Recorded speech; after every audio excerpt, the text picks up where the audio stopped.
Hello and good evening and welcome to another live episode of the League One Show brought to you by Over the Bar.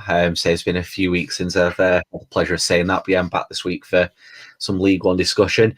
Joining me again this evening is co-host Ben, also our resident Ipswich fan. Just before we do jump into the regular aspects of the show, so as you'll have already seen on Twitter in the video we put out over the weekend, or it was on Monday, sorry, regarding a new partner we've got for the shows in surprise shirts. So we've already got a competition going for a free giveaway to win one of their mystery boxes. So make sure you head over to our Twitter page to enter on there. All you've got to do is retweet the pin tweet, subscribe to the channel if you already haven't done, and make sure you follow us and Surprise Shirts on Twitter. All the information can be found on Twitter and can also be seen in the video that's also on the YouTube channel. But in the meantime, make sure you check out Surprise Shirts at Surprise Shirts on Twitter and also surpriseshirts.co.uk. They've got some fantastic boxes on there for you, so make sure you check those guys out. Cool, so we're going to jump into all the League One particulars. I'm just going to run through the scores from Saturday, and then we had a few games on Tuesday night as well, so I'll recap the scores before we jump into the big talking points of the week. So from Saturday, we had AFC Wimbledon 0, Lincoln 2, Accrington 2, Charlton 1, Bolton 0, Plymouth 1, Burton 3, Fleetwood 2, Doncaster 0, Gillingham 1, Ipswich 0, Portsmouth 0, MK Dons 1, Wigan 1, Morecambe 1, Cheltenham 3, Sheffield Wednesday 6, Cambridge 0, Shrewsbury 1, Oxford 2, Sunderland 2, Crewe 0, Wycombe 0, Rotherham 0. And then just looking at last night, we only had a handful of games. So we had Charlton 1, Gillingham 0, Crewe 0, Wigan 2, Plymouth 1, Portsmouth 0, Rotherham 2, Lincoln 1, Sheffield Wednesday 1, Accrington 0, Shrewsbury 5, Morecambe 0, and Wycombe 1, Fleetwood Town 0. Plenty to discuss as always this week. Plenty, obviously, of the league leaders and their relegation candidates at the bottom end of the table. The playoff chase is hotting right up. Just to take us through the initial part, Ben's going to go through some of the big talking points at the top end of the table before we move down towards the lower end of the table. So I'll hand over the reins to you, Ben.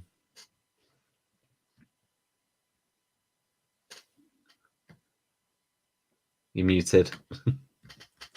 Am I muted? Great start to the show. That's the first time that's happened in weeks. So sorry about that.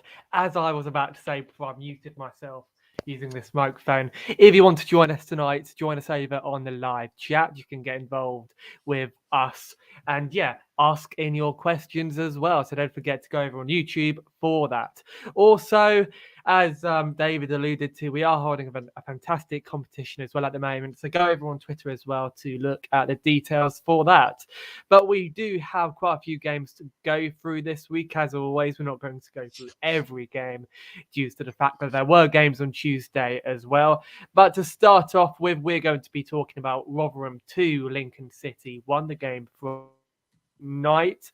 Rotherham, of course, won the game with Ben Wiles and Ogbene scoring early on for Rotherham, though Tom Hooper got merely a consolation for Lincoln on the 81st minute. So, David, Rotherham, they're doing well at the moment. It's a two-horse race at the moment between Wigan and Rotherham. So who do you reckon is going to win? And do you reckon that Rotherham's got the upper hand on the title clash? Yeah, say obviously first place positions like key at this moment in time. And say I know Wigan have got 2 games in hand, but Rotherham have got that 4-point cushion. I'm sure Wigan fans will contest the fact they've got 2 games in hand, and if they win both of those, or even win one, draw one, they'll be in contention to go top of the league. I know Rotherham have got a far superior goal difference, so Wigan would likely have to win both to go top of the league. But at the same time, Wigan will be really fancying their chances. They're on really good form as of late. Got a really good point away at MK Dons, which I'm sure will come back to in a moment. But just to go back to Rotherham, 2 really good wins, I'm sure. Sorry, a good win and a draw, I should say. And 4 points from the 6. In all honesty, I think most Rotherham fans would have taken that before ball was kicked, because Wycombe isn't the easiest place to go. It was a good point there, and they followed up with a really good win last night at home to Lincoln City. And of course, we'll talk about Lincoln once we do go down to the lower teams. So now we're going to go on to Wigan Athletic. Wigan Athletic are, of course, second in the league table at the moment. And they won away at Crewe 2-0 with Josh McGuinness, former Hull man, scoring on the 43rd minute. And Will Keane, former Manchester United man, scoring on the 53rd minute. So a fairly one-sided game. The Crewe Alexandra manager did hit out at the officials after the game. But let's quickly talk about Wigan, because Liam Richardson has gotten them playing some very, very good football indeed. How impressed have you been with them in the last couple of weeks? Yeah, I've been really impressed with Wigan. I've been impressed with them all season, to be fair, especially considering how close they were to going down last season. The only blemish on their record the last few weeks was that penalty shootout defeat to Sutton in the Papa John's Trophy, which I don't think they'll really care about. I think the main concern for them is getting back into the Championship this year. And it is good to get a trip to Wembley, but I'm sure they won't really care about going out of the Papa John's. But yeah, last night, or Tuesday night, really good win away at Crewe. Obviously, Crewe scrapping for their lives down at the bottom end of the table, rooted to the bottom of the league. So it's this stage of the season where them teams at the bottom are a potential banana skin, aren't they? But yeah, Wigan did well to come out of that one with 3 points. And yeah, you can see why David Artell's bemoaning the referees. But I think at this stage of the season, you're just looking for any positive you can take in terms of going after the referees, can't you? And good evening as well to everybody in the live chat. Good evening to you, Dan Green. As always, get your questions in for later on in the show. Also, give us your thoughts on the current playoff picture, because at the moment in the playoffs, it is all very tight at the moment. And by tight, I mean MK Dons at the moment are 3 points behind Wigan in third place at the moment. And they drew on Saturday to Wigan Athletic. So yeah, Harry Darling scored on the 88th minute, though Tom Naylor got the first goal in the game on the 58th minute. It was a very even game, not very exciting, though the MK Dons did dominate in possession. Not a bad draw really for both teams, is it? Because they're both teams higher up the league table, and they're both teams with potential promotion aspirations, aren't they, David? Yeah, I think it's a better point for Wigan than it is the MK Dons. Obviously, the MK Dons, they've still got outside chance of getting into that top two. But this is a kind of game, I'm not saying should expect to beat Wigan, but it's a game they could have done with winning to close that gap and reel Wigan in a little bit more and keep them within touching distance. But yeah, they were able to close the gap at the weekend for a large period. I thought Wigan were going to hold on to that one at the weekend. Obviously, MK Dons coming back late on in the day, 88th minute, weren't it, the equaliser through Darling. So yeah, as I never say die actually from the MK Dons there. But yeah, Wigan will be very happy to come away with that one with a point. So MK Dons, let's talk about them a minute, because Liam Manning has gotten them playing some brilliant football, a very young squad as well. They're 3 points behind Wigan, as I just said. But do we reckon, because we just said that it's a two-horse race between Rotherham and Wigan, do we reckon that the MK Dons could potentially clinch second should they carry on their good form? Yeah, there's a possibility, but you are relying on Wigan slipping up, aren't you? Obviously, Wigan have got that 3 point gap, 2 games in hand. Obviously, if they win both of those, it takes them out of sight of the MK Dons. But yeah, MK Dons need to be hoping for a bit of a miracle, really, and Wigan drop points in them games in hand, and it keeps them within touching distance. Yeah, it's going to be a difficult one, really, but yeah, the MK Dons are comfortable in the playoffs, so they can really concentrate on chasing Wigan down in second place. And good evening to everybody in the chat. Good evening, Mark. Good evening, Gary. Thank you very much for joining us here tonight. Fourth place at the moment, and they've only lost 1 game in 5, is Oxford United. And on Saturday, they won 2-1 away at Shrewsbury. Matt Taylor, former Bristol City man, got the opening goal on the 11th minute. Ryan Bowman, former Exeter man, then equalised on the 60th, though Cameron Brannigan won the game with a penalty on the 83rd minute. So, yeah, an expected win, really, for Oxford, wasn't it, David?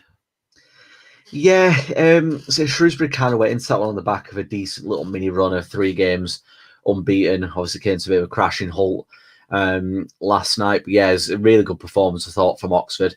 Again, keeps them well in playoff contention. Obviously, they're a little bit further back than the MK Dons, but yeah, they're comfortably in the playoffs at the moment by 3 points, and they're looking really good. So I think a few weeks ago they had a bit of a wobble, and I started to think maybe they might start to fall away, but they've bounced back really well, and they're well placed at the moment. So Oxford, they've struggled in the playoffs in the past, and many people would have thought that they'd have a hangover this season. Do you reckon that this year could finally be their year to get promoted via the playoffs? That playoffs, I think, in League One is going to be a lottery this season. So even at this stage, we can't even predict which 4 teams we think are going to be in there. I think MK Dons are comfortably going to be in there, and probably Oxford, but it'd take a brave person to be willing to put money on it at the moment. Oxford are looking well placed, but at the same time, there's teams below them that are starting to get into good form as well. Oxford are always going to have that little mini blip as well, so it's how they bounce back from that. But yeah, they're looking as good as anyone really at the moment, aren't they? So Plymouth Argyle, we're going to talk about their game from last night because Stephen Schumacher has got them playing some brilliant football. And last night they beat Portsmouth 1-0 at home, with Ryan Hardy getting the only goal of the game on the 65th minute. So Portsmouth, good team, but Plymouth, they really needed that win, didn't they? And that was a brilliant result to walk away with, wasn't it? Yeah, it's been a few times since Stephen Schumacher's took over. I've started to really write off Plymouth's playoff chances, but they're refusing to go away, aren't they? And it's 4 league wins on the bounce now for them, and it's looking like they're going to be in the contention for the rest of the season. The only thing that concerns me really with Plymouth again is squad depth, but as long as they can keep a really strong, solid 11 together, then they've got a massive chance, haven't they? So yeah, we mentioned squad depth every week, but if I can quickly read out their bench against Portsmouth, they had Ryan Broom, Niall Ennis, Jordan Garrick, Adam Randall, Callum Burton, Ryan Law, and Ronami Critchlow. 3 of those players were on loan at Truro last season. So do you reckon that's something that they will need to look into come the summer? Because a lot of those players have barely played any League One football at all. It's a bit difficult, really. If they're a quality player, they'll adjust to the rigors of League One football relatively quickly. I don't think it's that big of a deal, if I'm being honest. Obviously, they'll have been scouted comprehensively, and they'll have identified the qualities and their capabilities of playing League One. And yeah, I don't see being a problem for them. So, final question on Plymouth Argyle. Can we commend them for how many young players that they've played this season? Because they've played the likes of Luke Jeffcott, who again have come through their academy. So can we commend this playoff team for the amount of youngsters that they've played this season from their own academy? Yeah, you can say you got to tip your hat to them, aren't you? I think any team that's willing to give their academy graduates a run in the team, you can't fault them at all. So yeah, fair play to them. They are looking good at the moment. Obviously, there's that whole famous expression where they're from Alan Hansen, you don't win anything with kids, but Plymouth at the moment are showing that they're well within a chance to win the playoff spot with that team they've got. And of course, get your questions in over on YouTube. Also, a question that I'm going to throw out there. Who do you reckon will get into the playoffs this season? Because as David alluded to, it is a bit like a lottery this season. We don't know who's going to get in there, who's going to drop out of it. So who do you reckon will get into it? We will be very, very interested to find out.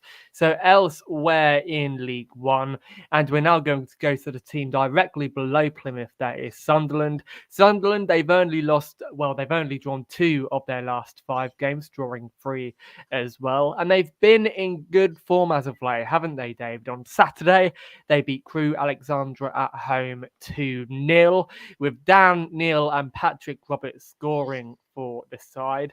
Sunderland, look, Alex Neil is finally seemingly getting things right for Sunderland. Do we reckon that they can now consistently stay in the playoffs? Yeah, it took him a few weeks to settle into that job, hasn't it? But yeah, they're looking really good the last few weeks. Obviously, that 3-0 drubbing away at Wigan obviously that they inflicted on Wigan, I should say, really seems to have kick-started their revival. Obviously 3 wins, 2 draws in the last 5, and yeah, it's gone back into the top 6. They're hanging on in there, obviously Sheffield Wednesday, Wycombe, and even Ipswich now, breathing closely down the neck. So yeah, Sunderland are going to need to keep it up for quite a few weeks. And if they want to cement that playoff spot, it's going to be really difficult. But yeah, they are starting to find a bit of form at the right time, aren't they?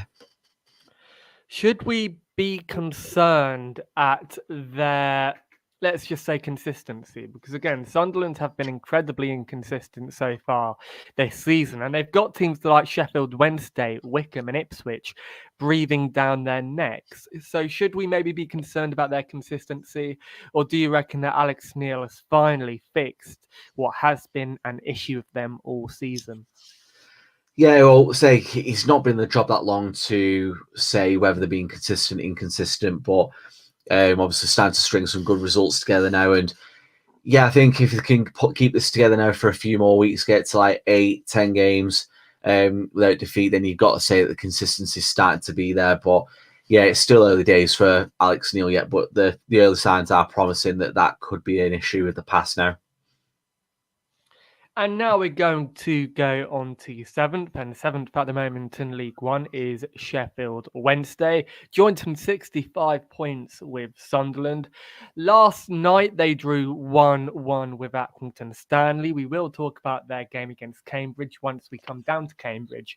But let's focus on last night because they drew, this is Sheffield Wednesday, drew 1-1 with Accrington Stanley. So what did you make of the result? And Accrington, we know how difficult a side they are to break down. But Sheffield Wednesday, should they want to get into the playoffs, should really be beating sides like this, shouldn't they? To a degree, yeah. Accrington are a very tough nut to crack at this level. They've been a solid mid-table side now last season, this season, so they are where they are on merit. There's definitely no pushovers, but at the same time, I did expect Sheffield Wednesday to follow up their impressive win from the weekend. I know you said we're going to mention it later on. We'll talk about Cambridge, but I think we do need to talk about it from a Sheffield Wednesday perspective as well, because that performance on Saturday, it was fantastic. And Sal Berahino chipping in with a hat-trick as well. So things do look really good for Sheffield Wednesday. But yeah, I was a bit disappointed they didn't follow up that win from Saturday with a win on Tuesday night, because the momentum was there, obviously, but Accrington, like I said, they are a tough nut to crack, but Sheffield Wednesday, if they want to get the playoffs, should probably take an advantage of the fact they're on a massive high from the weekend. So let's talk about that game against Cambridge then, because Saudia Berahino scored a hat-trick. He's been doing well so far, hasn't he? He used to play for West Brom. His head kind of dropped at West Brom when Tottenham were interested in him. And ever since then, his career had seemingly been going downhill. But his career has seemingly been revitalised by Sheffield Wednesday. So yeah, just quickly talk about Saudia Berahino, how well he's been doing lately, and whether you think he is going to pivot them into the playoffs. Yeah, I think there's every chance. Obviously, he's in a bit of a goal scorer at the moment. I think it's 5 goals in his last 7 games, 7-8 games, something like that, including that hat-trick at the weekend. So there is definitely a player in there. Obviously, when he made his breakthrough at West Brom, there's a lot of clubs, mainly Tottenham, looking at him. So there is a good player in there. It's just a matter of Darren Moore getting that on a consistent basis. And obviously the hat-trick at the weekend, he scored the week previously as well. So yeah, he is looking like he's starting to find his feet a little bit now, and he could be a massive player for them in the second half of the season. So just a quick plug again, get over on YouTube if you want to join the chat and ask away your questions. This week I'll be asking you for your playoff teams, which teams you reckon will be getting into the playoffs, because we are fascinated to hear who you think will get into there. Do you reckon that the playoffs are going to stay the same as they are at the moment, or do you reckon you'll see the likes of Sheffield Wednesday or maybe Ipswich climbing into them? So we're now going to go on to the team directly behind Sheffield Wednesday at the moment, and it's Gareth Ainsworth's Wycombe. So Wycombe yesterday they won 1-0 against Fleetwood Town. So Wycombe, look, they're a good team, but they've dropped, haven't they, as of late? They've seemingly kind of like dropped their quality of performances, haven't they, David? Yeah, if you say the last time I was on, we were discussing in quite detail, weren't we, about Wycombe's struggles. But yeah, the last few weeks have started to pick up a little bit. March has been a very kind month to them so far. 3 wins and a draw so far, against decent sides as well. Obviously, Crewe were scrapping for the lives at the bottom. Cambridge have shown, obviously, I know Saturday kind of goes against what I'm trying to say here, but Cambridge have been a decent side for the most part of the season. Also got the home draw with Wycombe at the weekend and a win against a battling Fleetwood side last night. So, yeah, it's not the worst run in the world. Obviously, 10 points to the last 12 games. It's kept them in contention of the top 6. So, be honest here, with all the teams at the moment in and around the playoffs, do we really see Wycombe getting back into them? Because in my personal opinion, and this is just my opinion, there are stronger teams outside the playoffs at the moment than Wycombe. So is that fair to say, or do you see Plymouth, or Wycombe, sorry, kind of getting back into them? I could definitely see them getting back into it. Obviously, for a long while they're in top 2 contention. It's only like since Christmas they've discovered this inconsistency, which is frustrating if you're a Wycombe fan. But yeah, another similar to Sunderland, seems to find consistency at the right time. And Gareth Ainsworth knows what he's doing. And they have got a bit of a up and down runs. They've got Portsmouth away next, and they're a fellow playoff rival. Home game against Doncaster, away to Cambridge, away to Wycombe. They're at home to Plymouth and away to Wimbledon. So they're playing a lot of playoff contenders and a lot of relegation candidates as well. So they are playing against a lot of teams, a lot to play for the coming weeks. So yeah, it's a big few weeks ahead now for Wycombe if they've got any hopes of getting in the top 6. Good evening to everybody who's just joined us in the chat. Good evening to Lee and John. Thank you very much for joining us here tonight. But elsewhere in League One, and again, there's plenty to go through this week in regards to the playoffs. We're now going to talk about Portsmouth, because Portsmouth have been in seemingly very inconsistent form. On Saturday, they drew 0-0 to Ipswich. I was actually going to save the Ipswich talk till later, but we're focused on Portsmouth for the time being. Portsmouth, they haven't won, or they've actually lost their last 2 games. Actually, lost 1 and 3-1. Sorry about that. So with Portsmouth, do we reckon that they could also potentially climb up above the likes of Sheffield Wednesday? Because they're a very good team. Their manager, Danny Cowley, is a very good manager as well. Though for some reason, they do tend to hiccup this season. So what do you put down to it? And do you reckon that this season will be their year, or do you reckon that it won't be their year? Nah, it won't be their year this year.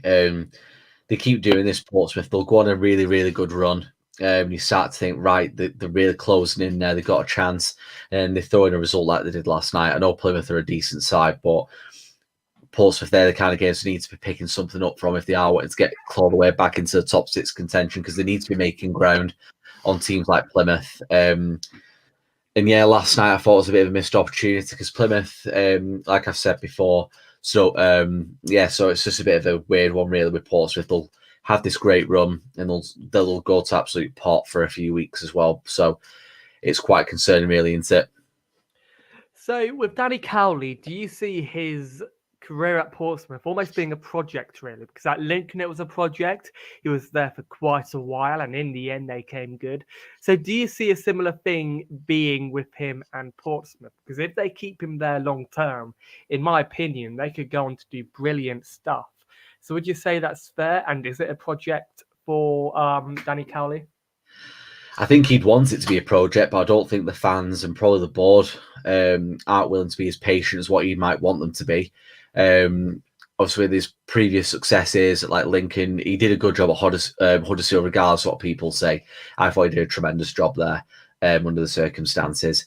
But yeah, I think with regards to his long-term stay at Portsmouth, there needs to be continuous improvement this season and looking like the potential could get in the playoffs. If they fall away and start finishing safe mid-table, then question marks will be raised about Danny Cowley, unfortunately. But whilst we are on that fixture, Ben, I will ask, before we move on to the bottom sides, we will talk about Ipswich a little bit, because now you guys are only 6 points outside the top 6. You're continuing this really, really good run under McKenna. So obviously got the draw with Portsmouth at the weekend. So How's he feeling at Portman Road at the minute? Yeah, I mean, the Ipswich fans are still very pessimistic about our chances of getting into the playoffs. And again, I don't blame them because, it's been so many years of bad luck for the club. Now, you do still tend to get the lingering air of pessimism at the club. But yeah, I think we've been playing brilliantly lately. And I was actually at the game, the previous game to that against Lincoln. And the atmosphere was actually fantastic. Fantastic atmosphere at the ground. It had sold out as well, which is brilliant for a League One club. And there was also that sense, and I know I just said there are many pessimistic fans over at Ipswich, but there was always also the sense of optimism, really, because like Kieran McKenna has gotten us playing some brilliant football. He's also managed to get us defending well as well, which I think was an issue before he took over at the club, and an issue that Paul Cook certainly had at this side. But yeah, against Portsmouth, I didn't see that game, I'm afraid, but I saw the highlights.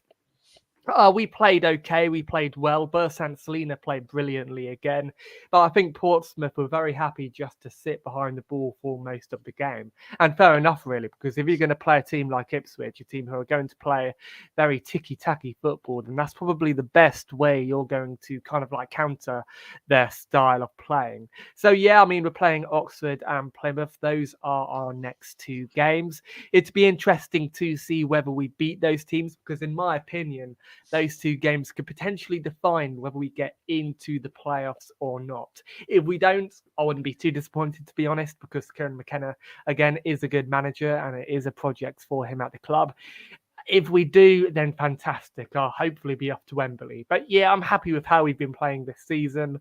If any of you in the comments are Ipswich fans, then let me know how you think we've been performing at the moment. Even if you're not Ipswich fans, then let us know how you think we've been performing. Because yeah, it's a very interesting time to be an Ipswich fan. So what did you think of the draw, David? And Ipswich, personally, I don't think we will get into the playoffs, but are you maybe a bit more optimistic than I am? I think you got a massive chance still. It's only 6 points. I'm just looking through your recent results, and I didn't even realise this as how much of an incredible defensive effort it's been. Only one goal conceded in your last 9 league games, and that was the 1-1 draw away at Morecambe. It's just been a sea of clean sheets. So McKenna, not only is he playing some decent football, is also keeping it very, very tight at the back as well. And feels like if you want to get a goal against Ipswich, you're having to really work hard for it at the moment. But yeah, I think you've got a massive chance still, especially with the way that defence is playing. If you continue getting the goals at the other end, you're always going to be with a chance of winning the games, aren't you? So yeah, I think the pessimistic Ipswich fans need to start being a bit more optimistic and get behind the team, and who knows what that might take you come the end of the season. So we're going to move on to the bottom end of the table now. We've mentioned Crewe in passing because they have lost twice over the last few days. It's away at Sunderland, at home to Wigan. So Crewe are now rooted to the bottom of the table quite comfortably, 4 points away from their nearest rival in Doncaster. Do you think the writing's on the wall now for Crewe in terms of their relegation this season? Yeah, I mean, at the moment, they're 8 points from safety. So, like they're comfortably at the bottom, and it looks as though it would take a very good run of form to potentially give them survival. But yeah, in my opinion, and again, I may be being a bit dramatic, but I reckon they're already down, really, because when you look at the teams they've yet to play and the games that they have got coming up, then you can't help but just write them off almost. And I think David Artell, despite how poor they've been this season, I still think he's done a brilliant job, because this Crewe side aren't a massive side. They're not a side blessed with a lot of money. They haven't got a huge budget. So regardless, he should be proud of how he's been doing at the club, how he's done at the club, and just for staying in League One for so long. Because don't forget, they had lost a lot of good players in the summer. So yeah, Crewe, they're already down, to be honest. That's just my opinion. But yeah, I mean, there's nothing to really be ashamed about if you're a Crewe fan. Look, you're playing Bolton on Saturday. You might win that one. You might lose that one because Bolton, as we all know, are a very inconsistent side. But yeah, regardless, Crewe, they're a team who I have a bit of a soft spot for, and hopefully, should they go down to League Two, they do keep David Artell. Yeah, I think when you look at the stats, the defence is quite a worrying statistic of 70 goals conceded so far. So it just goes to show where the issues lie. They've not been really prolific in front of goal either. So yeah, I think the writing's kind of on the wall for them, and League Two is a very stark possibility for next season. A few weeks ago, we were talking about a mini Doncaster revival. That seems to have halted somewhat recently. Obviously, it was a massive game on Saturday for them to lose when they lost at home to Gillingham 1-0. How big of a blow is that to Doncaster's survival hopes? Because up until Saturday, they were still in a sniff of getting out of it, but Gillingham just edged away from them a little bit more. Yeah, that was a huge blow for them because Neil Harris, as we all know, is a very good manager and he's going to set up a team that will be very, very difficult to face. And to be honest, because I say this every single week, but Doncaster have got a good squad, and you would have thought that they'd have lined up better against this Gillingham side. But yeah, it's a real shame, really, because they've only won one of their last 5. And when you look at that, that really is relegation form. That isn't form you should be proud of at all. Again, when you look at their lineup, they played on the field the likes of Kyle Noyle, Tommy Rowe, who had previously been in the Championship. I think they played in the Championship last season. So they do have some very good players and players who have got great experience and who aren't that old as well. So in my opinion, there aren't really many excuses for this Doncaster side. When you look at their bench as well, they have Kieran Agar, Dan Gardner, who used to play for Birmingham, Aidan Barlow, John Bostock, who used to play for Lille. He also played for Nottingham Forest. This just shows how much useless information I know about players. But, you know, like in a way, that also shows you that they have got experience, that they have got quality as well. John Bostock has been really disappointing for them this season. He's only 27 years old. He was actually quite prolific in France. He played in League Two in France and League One for a bit. And he didn't do badly at all. He played quite a few games for them as well. So, yeah, like he played for Lille. He played for another League One side as well. So that is when he played in League Two, of course. But yeah, they've got some fantastic players. That is what I'm trying to say. And really, it's disappointing to see where they are this season. And the question that I would like to throw out at you, David, and again, the people in the comments as well, welcome if you've just joined us. Do you reckon they made a bit of a mistake hiring Gary McSheffrey? Because he's 39 years old. This is his first managerial job in English football. So do you reckon they've made a bit of a mistake hiring him, or do you reckon I'm being a bit harsh? A tad harsh, I think, because I think when you look at the position they were in when McSheffrey took over, they didn't have a prayer of staying up, and I still put it down to the fact they held on to Richie Wellens for too long. Personally, he should have been gone a long time ago. And I think Gary McSheffrey's, credit to him, they've taken a side that were absolutely dead and buried, and they're only 4 points from safety at the moment. So, yeah, I think McSheffrey's done a decent job under the circumstances. But, yeah, I think as a whole, Doncaster should probably have had a better season. They're still having that hangover from Darren Moore leaving out. It seems like they've barely been able to string a really good run together ever since he left the club, really.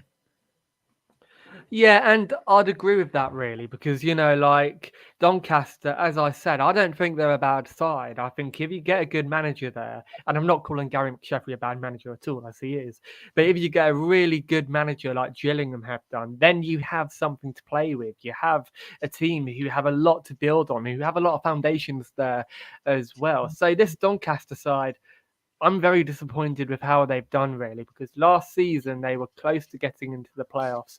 And this season, well, look where they are at the moment. They're, well, near the bottom of the table, despite having a squad, in my opinion, who are more than capable of at least performing better. Yeah, I'd agree with that for the most part.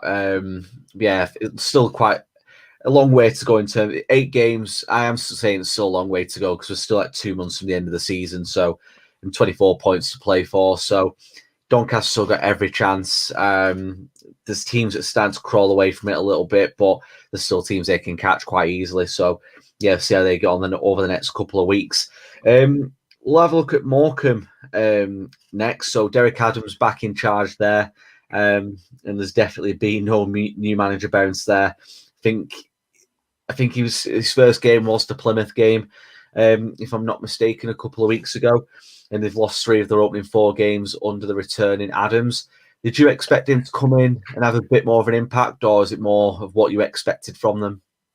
Yeah, good evening to Steve Timms in the chat, by the way. But yeah, I mean, Derek Adams, and I think we were talking about this the last time you were on the show, but he's a very volatile character. He's a very prickly character. Sometimes at a football club, you need that type of character just to come in and take the players by the scruff of their necks. But sometimes you don't need that. If you're at the bottom of the table, then there's an argument to be said that you do need that. But maybe Morecambe didn't. Judging by the way that Derek Adams left the club to go to Bradford, he didn't leave on the best of terms. And a lot of the players there at the moment were there when they got promoted from League Two. So yeah, it is a real shame to see them where they are at the moment. Personally, and this is just my opinion, but I don't think Derek Adams is a bad appointment.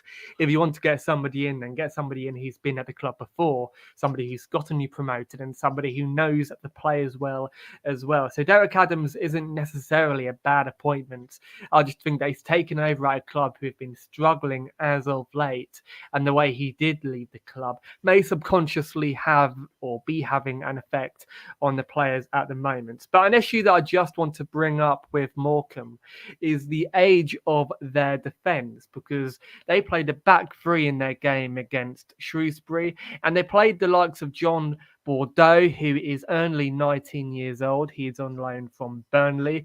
Liam Gibson and Anthony O'Connor. Gibson, he's 28 years old. He was previously playing in League 2 with Bradford, but O'Connor, he hasn't played League 1 football before, and he's on loan from Newcastle. So they have a very young, inexperienced defence. And in my opinion, when you're at the bottom of League 1 or near the bottom of League 1, and you're playing against teams who also need the points either for survival or for mid-table, then you need a defence who is more experienced, a defence who will be better at communicating with each other, and a defence who've actually been in that situation before.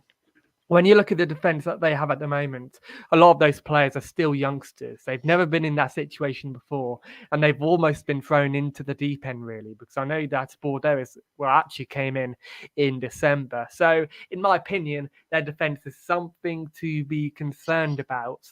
But when you look at Morecambe, they haven't got a big budget as well, so they do need to rely on these loanies too. Yeah, you hit the nail on the head there with Morecambe. Conceded 75 goals in the league so far in 38 games. So it's like an average of 1.99, just below 2 goals a game, which is the concerning stat, because it pretty much means on average Morecambe will probably have to score 3 goals to win a game the way things are. It's a big ask for them. So it doesn't look good for Morecambe at the minute. I think for me, they are one of the more likely sides to go down now. I think even Doncaster are more likely to stay up ahead of Morecambe at this stage. And I think a big reason for that at the moment is Cole Stotton's goals have massively dried up for Morecambe, and only 2 league goals in his last 10 league games. So just goes to show if Stotton's off form, so are Morecambe. So yeah, if they can get Stockton firing over the next few weeks, they might have a chance. But yeah, it seems like they're running a little bit out of steam at this moment in time. We'll have a look at Gillingham next, because they're slowly starting to turn their season around a little bit under Neil Harris. Lost on Tuesday night away at Charlton, but obviously got the massive win at Doncaster at the weekend. So what did you make of those 2 results, Ben? Yeah, 2 fantastic results for Gillingham, to be honest. I mean, Charlton, I know they lost last night to Charlton, but Charlton are still a good team, so that is not really a result to be ashamed of. But their win against Doncaster away at Doncaster as well was a must-needed win, and I thought they rose very, very well to the occasion. But yeah, Neil Harris, And we say this a lot, but he's a very good manager. He's been linked to a whole load of better clubs, respectfully, than Gillingham, the likes of Sunderland, Ipswich, when both those teams were wanting new managers. And he dropped down to Gillingham, a very good club, a great fan base, but a club who've got a lot of building to do. So yeah, he's come into this club and he's actually done very well to revitalise their season. But again, when you look at their club, and I think this is what they have over a lot of other teams in the bottom four at the moment. It is the fact that they have got some very good players and players who, again, have played in the Championship, who've been up the top of League One. And an example of that is the likes of Ollie Lee. He used to play for Luton. He got promoted from League Two into League One with Luton. And he also briefly got promoted with them into the Championship because, of course, that season he also went on loan to Charlton. So when you look at those players, they also have the likes of Vanderlei, Oliver, O'Keefe as well. He used to play in the Championship. When you look at this, these are players who are vastly experienced and who know how to get a team out of relegation. So I think, yeah, they've got the perfect squad to maybe climb out of relegation at the moment. And personally, and I don't know what you think, David, but I think they have a better advantage over AFC Wimbledon as it is, just because of their squad and because of the manager that they have. Yeah, Neil Harris is a really good manager. I think Gillingham have done really well to get him in at the club. They've got a decent squad as well. I was expecting them to be at least, well, a steady mid-table side at the start of the season. So, yeah, I think the one thing they've got going from ahead of likes Wimbledon and Fleetwood, who we're going to come on to in a second, is they actually are able to string a couple of wins together and they're getting big wins at the right time. Case in point, the win on Saturday at Doncaster. So, yeah, I'm looking forward to seeing Gillingham get on over the next couple of weeks, and I expect them to get their heads above water. And I think they'll just about stay up this year at the expense of one of the next two clubs we're going to discuss. So, we've got two more clubs we're going to have a look at in terms of the relegation fight, and then we'll move on to the question. So, the next team I'll have a look at is AFC Wimbledon, who are massively out of form. They've not won in the league since the 7th of December, which was an away win at Accrington where they won 2-0.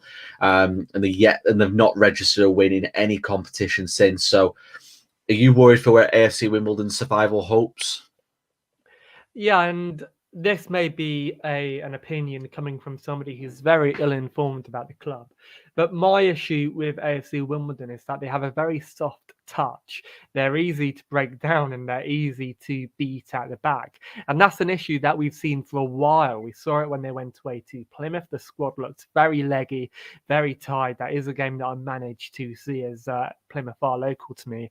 And again, like this side just looks very leggy. They looked tired and they looked as though they were almost out of their depth. It almost looked as though they were putting no effort into the game at all, which usually indicates that they are putting a lot of effort into the game because it is obviously a lot of effort for them. So that is my opinion on how they've been performing as of late. And again, they are a squad who haven't necessarily got an abundance of experience for League One. They've got Luke McCormick, who, well, he isn't on loan anymore from Chelsea. He's actually there on a permanent, but he's only played League One football so far in his career. But apart from that, you have the likes of Ben Hennigan, who I think he used to play for Gillingham. I might be wrong, but he hasn't played much League One football as well. And at the end of the day, this is going to affect your team. They don't tend to rotate that much, AFC Wimbledon, and they don't tend to recruit massively as well. If they do, they recruit from the Vanarama National League. At the end of the day, that is their pitfall, but you can't blame these teams because, you know, they're not blessed with a lot of budget and there is a very small scope in regards to who they can bring in. But yeah, just to answer your question, I reckon they will go down this season. I reckon Gillingham are in a better position than they are at the moment. And I reckon AFC Wimbledon have a weaker team than a lot of the teams at the moment in the bottom four. Also, good evening to Ben Morris in the chat. Thank you very much for joining us tonight. Yeah, and I think the thing that frustrates me from an AFC Wimbledon point of view, I think this is the first season where I didn't predict them to get relegated. I genuinely expected them to kick on this year. And I think this is probably the most likely they are now to get relegated. They've had a few great escapes over the last couple of seasons, but I think the luck might have ran out now. And yeah, I think they're probably going to be one of the sides that do go down now at the expense of Gillingham. I think they'll be the ones who Gillingham can climb ahead of, personally, myself. The last team we're going to discuss is Fleetwood Town. They're on an absolute wretched run of form at the moment. 5 league defeats on the bounce. They've not registered a league win since the 15th of January when they beat Rotherham at home. Fleetwood similar to Wimbledon in the sense that you think they might be running out of steam a little bit, or think they've got some more in the tank to probably get them out of the situation they're in? Yeah, I think they've run out of steam a little bit. I think Stephen Craney, by the way, is a very good manager, but they've got a lot playing for them as well. They have a new defender in Toto and Ciala who's played well there. And they also have youngster Paddy Lane, who's probably one of the most underrated players in League One. They've also got him who's being called up to Ireland. But at the end of the day, that is almost a detriment to them, as they will be without Paddy Lane for their next couple of games. But when you look at their squad, again, they're not a squad who is blessed with a lot of talent. And I mean that respectfully. They've hired a lot from League Two and the Vanarama National League. Talented players who haven't played League One football before. And that is a pattern that you will see towards the bottom of League One, as there is a bit of a gap between League One experience and teams who've been promoted from League Two. This isn't the case of Fleetwood, but teams who haven't necessarily got that much experience for the league. But yeah, I think they've run out of steam a little bit. I'd be very interested to see how they deal with Paddy Lane's call up to Ireland, because they will be missing a huge player there once he does get called up. And again, it'd be interesting to look at their next couple of games as well. On Saturday, they're playing Doncaster Rovers, a game that they should really, if they want to survive, be beating. Then they'll be playing away at Crewe Alexandra, a perfect opportunity to pick up 3 points there. So those 2 games are must-wins in my opinion. But as I just alluded to, they will be seen without a couple of key players due to call-ups, in particular Paddy Lane to Ireland. Yeah, so look at Fleetwood's latest results, and they've not had I know they've lost 5 on the bounce, but they've not had the easiest of runs. So they had Wigan away, Ipswich at home, Sunderland away, Burton away, and then Wycombe away. So yeah, only 1 home game in the last 5, and then they've had to travel to a lot of the promotion chasing sides. So it's not been easy for Fleetwood. They'll be hoping things do get a little bit kinder to them fixture wise. They have got their next 2 games are massive. Well, we'll go with 3 because Lincoln are only just above them as well. So Fleetwood are at home to Doncaster at the weekend, and then their next league game a couple of weeks after that is away to Crewe. So there's a huge chance there for Fleetwood to get a couple of wins. If they can win both of those, it gives them a massive chance at survival. But yeah, I think they're the 2 games they really need to be looking at as a potential to get some breathing space from that bottom 4. But that's all the teams we're going to discuss this week. So we are going to move into the questions part of the show. We've had quite a few coming on the live chat, so thank you very much for getting those in. The first one is from Dan Green. Huge win for Shrewsbury last night and an embarrassing loss for Morecambe. However, it's so tight at the bottom for the last 2 relegation spots. Are the next 3 weeks going to be decisive? So just before you answer that, Ben, just to kind of pick out some key fixtures from this weekend for the bottom club. So obviously I mentioned about Fleetwood, Doncaster. Gillingham are at home to Sheffield Wednesday. Morecambe are away at Wigan. And just to pick out some of the next match days as well. Wimbledon home to Cambridge. Doncaster home to Charlton.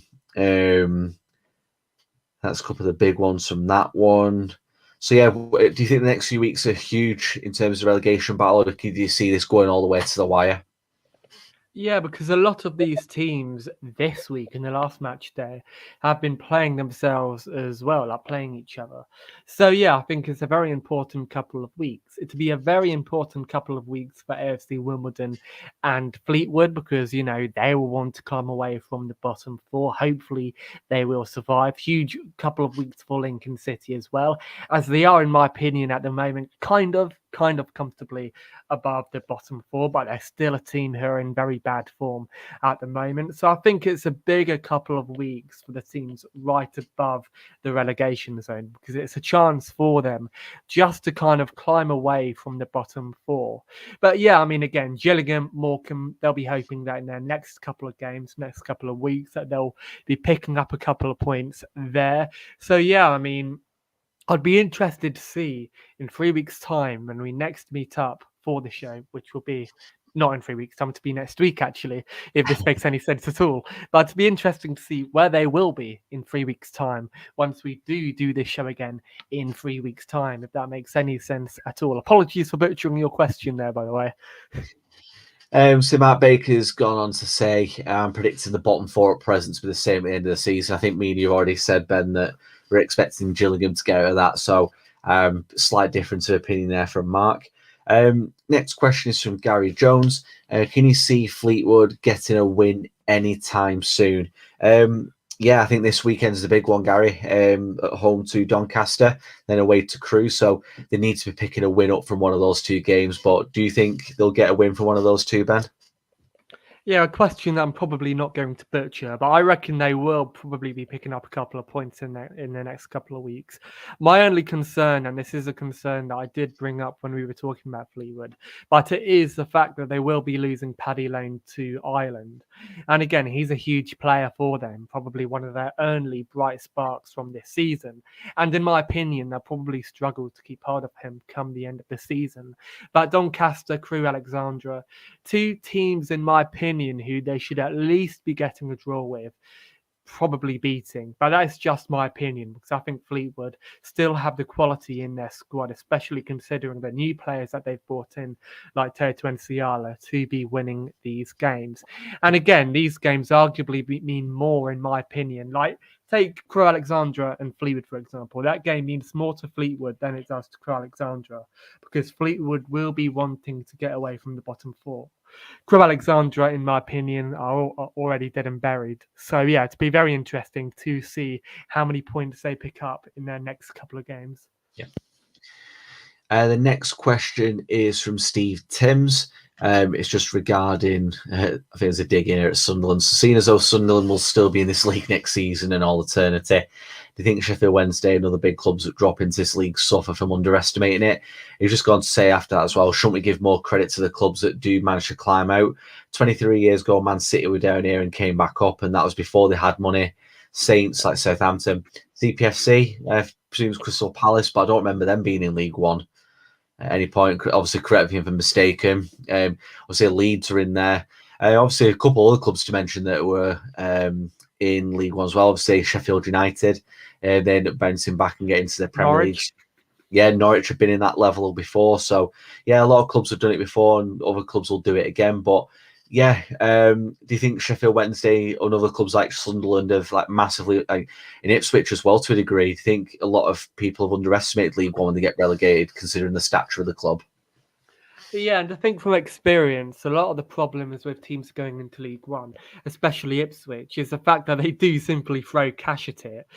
Sheffield Wednesday were an example of that. Simply threw cash at it and expected that to almost solve all of their issues and get promoted. But that simply isn't the case. Ipswich, when we got relegated into League One, we brought in 7 new players, all top players in League One, all players who we thought would get us out the league, the likes of Ellis Harrison, Gwion Edwards. And that simply didn't work. That simply didn't help the matter. And at the end of the day, we ended up having a very bloated squad who simply couldn't handle the task well at all. So I think that is the one issue of a lot of these teams going into League Two. Sunderland, in my opinion, is a bit different now. You can't really add them to those list of teams simply because they've been in League One for so long now, and now I consider them a League One club. Still a very big club, but they are indeed a League One club, if that makes sense. So it's a bit harsh to really add Sunderland to that list, as they've been down for a while, and it would be very impressive if they got promoted simply because of the hard times that they have been under, especially with their ownership.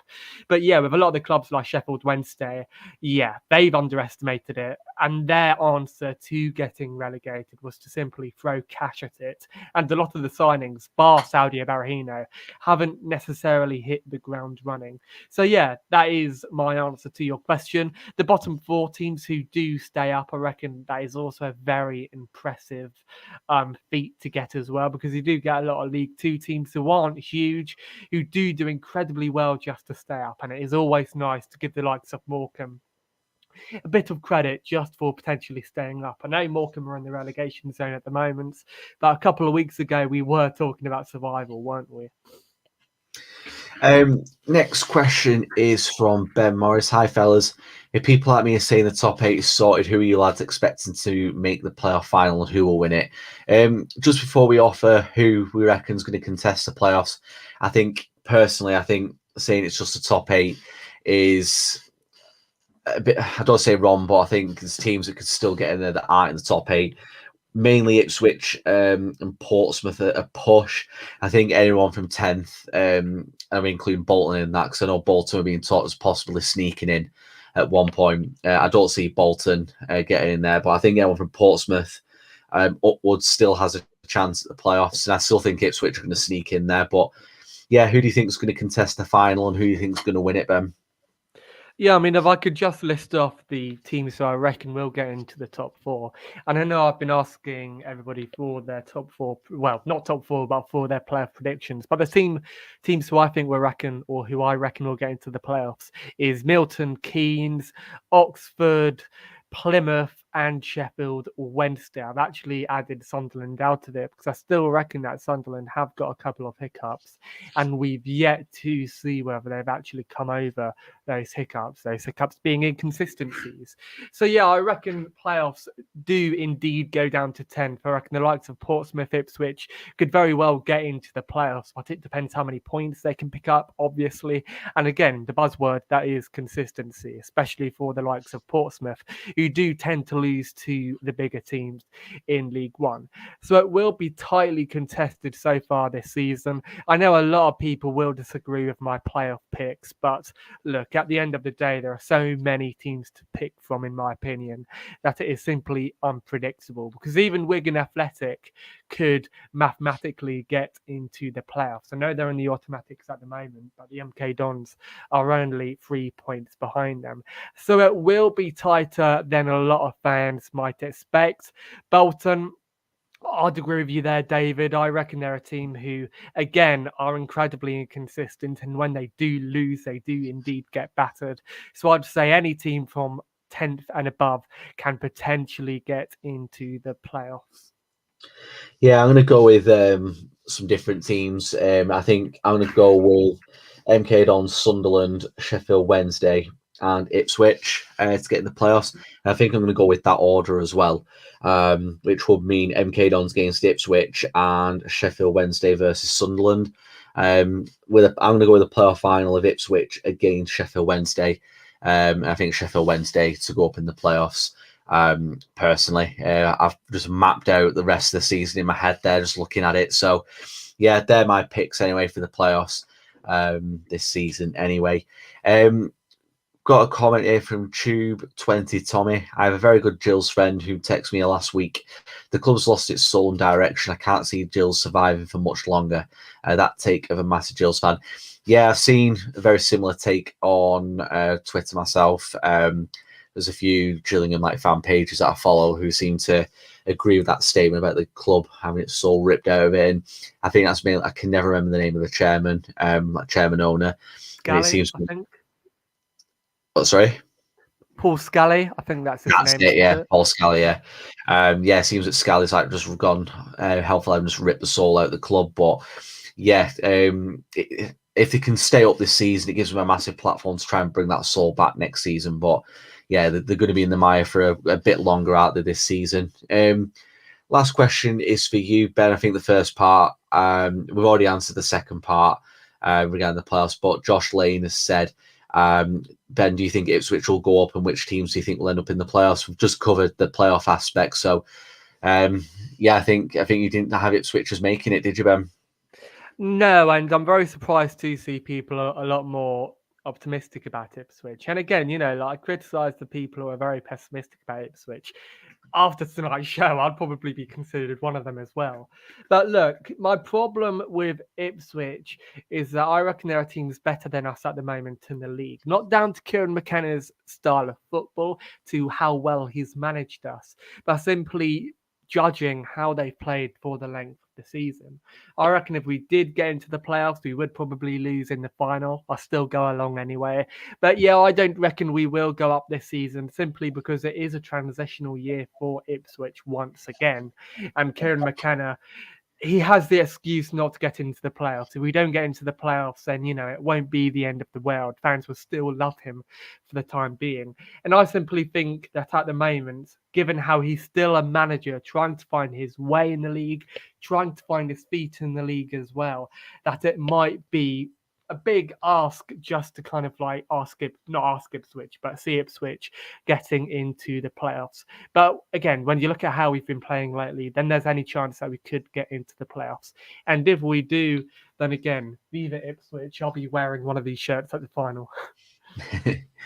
But that is everything for another week. So yeah, it's been another bumper show taking us over the hour mark. So thank you very much for sticking with us on that one. So just the particulars to round things off. So yeah, in the meantime, make sure you do check out the Over the Bar website, www.otbfootball.net, for all the latest written content we're getting out. Again, at the moment, we did have some issues with the website last week, the week before, but they do seem to be a thing of the past now. So make sure you head over there.